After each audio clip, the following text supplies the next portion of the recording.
Hi, welcome back to my channel. This is for Chandu, me creations 519 YouTube channel. మీరు చూసుకున్నారు. Thank you for your support అనమాట. నాకు ఈ విధంగా సపోర్ట్ చేయండి. సో నేను 50K సబ్స్క్రైబర్స్ అయితే దగ్గరలో ఉన్నాను. తప్పకుండా మీరు ప్రతి ఒక్కరు కూడా ఆదరించి సపోర్ట్ చేస్తారనుకుంటున్నా. త్వరలో 50K రీచ్ అవ్వాలనుకుంటున్నా. సో తప్పకుండా చూసిన కొత్త వ్యూవర్స్ ఎవరైనా ఉంటే తప్పకుండా సబ్స్క్రైబ్ చేయండి. పక్కన ఉన్నటువంటి బెల్ బటన్ క్లిక్ చేసి పెట్టుకోండి. నాకు సపోర్ట్ చేయండి. సో మరిన్ని మంచి మంచి ఇలాంటి విద్య కానీ ఉద్యోగ సమాచారం మీకైతే ఈజీగా అందుతుంది. సో ఈ రోజు వచ్చేసి మనకు నాన్ టీచింగ్ ఉద్యోగాలు అనమాట. సో చూద్దాం మరి నాన్ టీచింగ్ ఉద్యోగాలు ఎక్కడి నుంచి వచ్చినాయి, ఎవరు ఎలిజిబుల్, ఏ విధంగా అప్లికేషన్ చేసుకోవాలి, స్టార్టింగ్ డేట్, లాస్ట్ డేట్, మరి ఇంటర్వ్యూ ఉంటుందా, ఎగ్జామ్, డీటెయిల్స్ అన్ని కూడా స్టెప్ బై స్టెప్ వీడియోలు ఎక్స్ప్లెయిన్ చేస్తా. సో డైరెక్ట్ వీడియోకి వెళ్ళిపోతాం, లెంత్ లేకుండా. కొత్త వ్యూవర్స్ ఉంటే తప్పకుండా నా ఛానల్ సబ్స్క్రైబ్ చేయండి. పక్కన ఉన్నటువంటి బెల్ బటన్ క్లిక్ చేసి పెట్టుకోండి. సో మనకు వచ్చేసి నాన్ టీచింగ్ ఉద్యోగాలు ఉన్నాయి. ఓకేనా? సో తెలుసు, నాన్ టీచింగ్ అంటే టీచింగ్ కాకుండా వేరే ఉద్యోగాలు అనమాట. సో చూసుకుంటే మనకు వచ్చేసి దాదాపు ఇక్కడ ఫస్ట్ ఎన్ని ఉద్యోగాలు ఉన్నాయి ఏమేమి చూసుకుంటే మనకు వచ్చేసి అకౌంటెంట్ ఆఫీసర్ వచ్చేసి ఒకటి ఉంది, గుర్తుపెట్టుకోండి. సో అకౌంటెంట్ ఆఫీసర్, సో మనకు ఒక పోస్ట్ ఉంది. అదేవిధంగా వచ్చేసి మనకు అసిస్టెంట్ రిజిస్ట్రార్. ఓకేనా?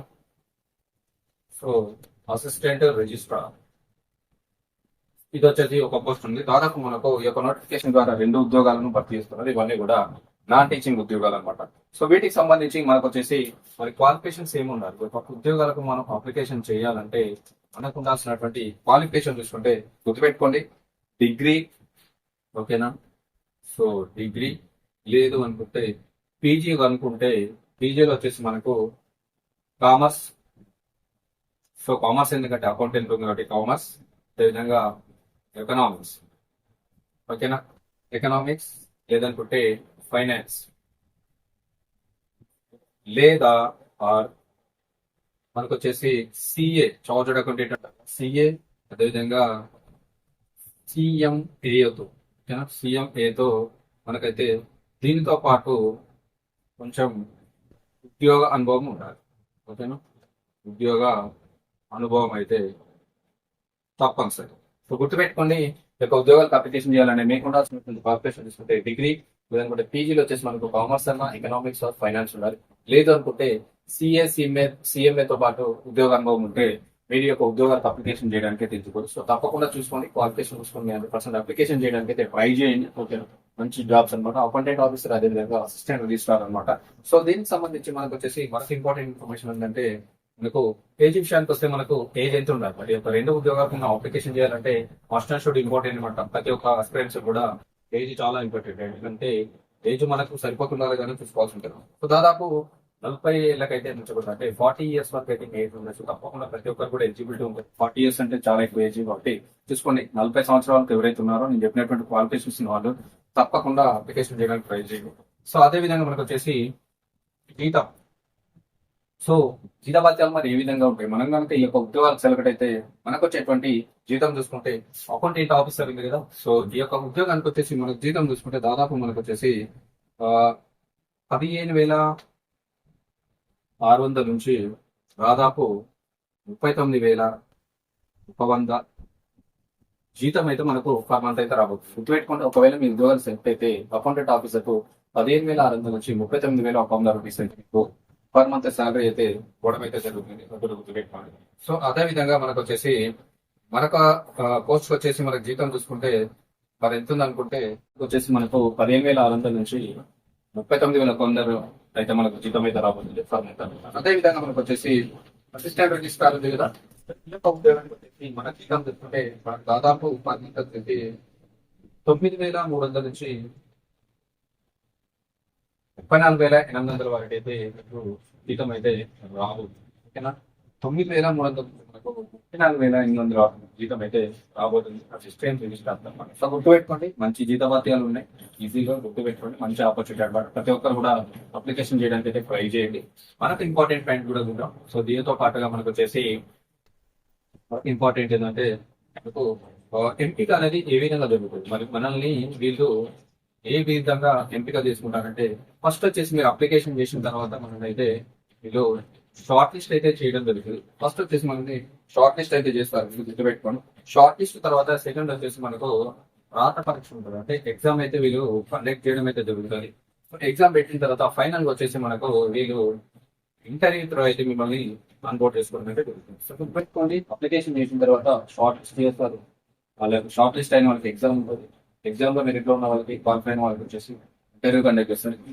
ఇంటర్వ్యూకి రోజు మేము అయితే ఆన్బోర్డ్ చేసుకోవడం అయితే జరుగుతుంది. గుర్తుపెట్టుకోండి. Okay.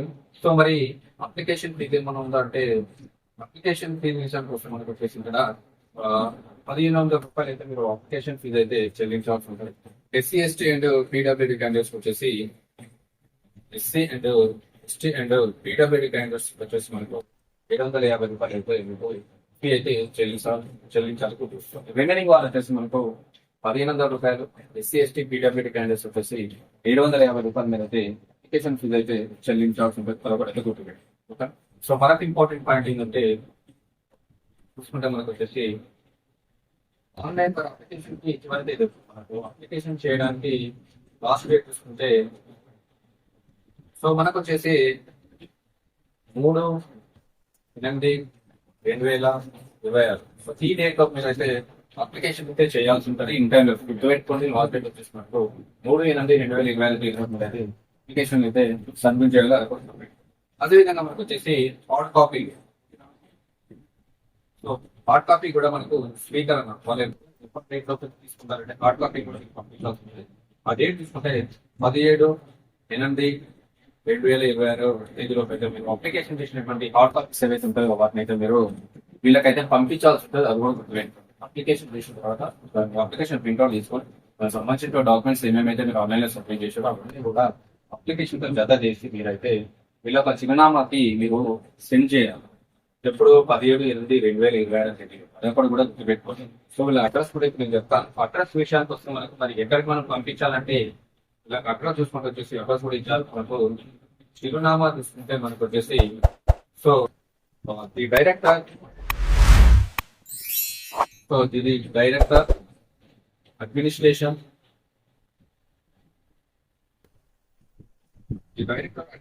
And monitoring Sardar Vallabhbhai Patel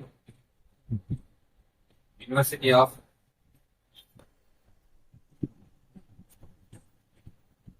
agriculture and technology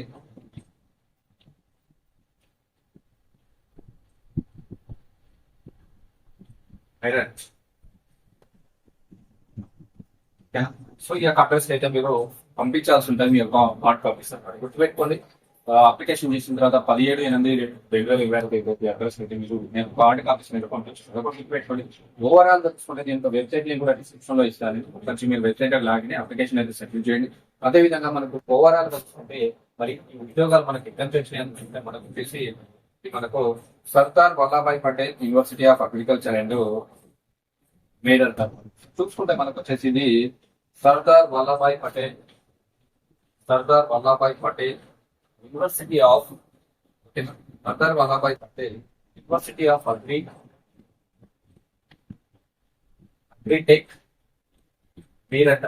so ఈ యొక్క మనకు నుంచి అయితే రావడం జరిగింది. ఇందులో వచ్చేసి మనకు నాన్ టీచింగ్ ఉద్యోగాలు అయితే ఉన్నాయి. ఇవన్నీ కూడా మనకు వీళ్ళు తాత్కాలిక ప్రాతిపదికన అయితే వీళ్ళు భర్తీ చేస్తున్నారు. సో 100% ఎవరైతే ఎలిజిబిలిటీ ఉన్నారో తప్పకుండా అప్లికేషన్ చేయడానికి ట్రై చేయండి. మంచి ఆపర్చునిటీ, అస్సలు మిస్ అవ్వదు. ఓకేనా, ఇది ఈ రోజు మంచి నాన్ టీచింగ్ ఉద్యోగాల ఆపర్చునిటీ అనమాట. సో ప్రతి ఒక్కరు నచ్చింది అనుకుంటున్నాను. ఇన్ఫర్మేషన్ వచ్చింది తప్పకుండా లైక్ చేయండి, షేర్ చేయండి, సబ్స్క్రైబ్ చేసుకుని ఛానల్ సపోర్ట్ చేయండి.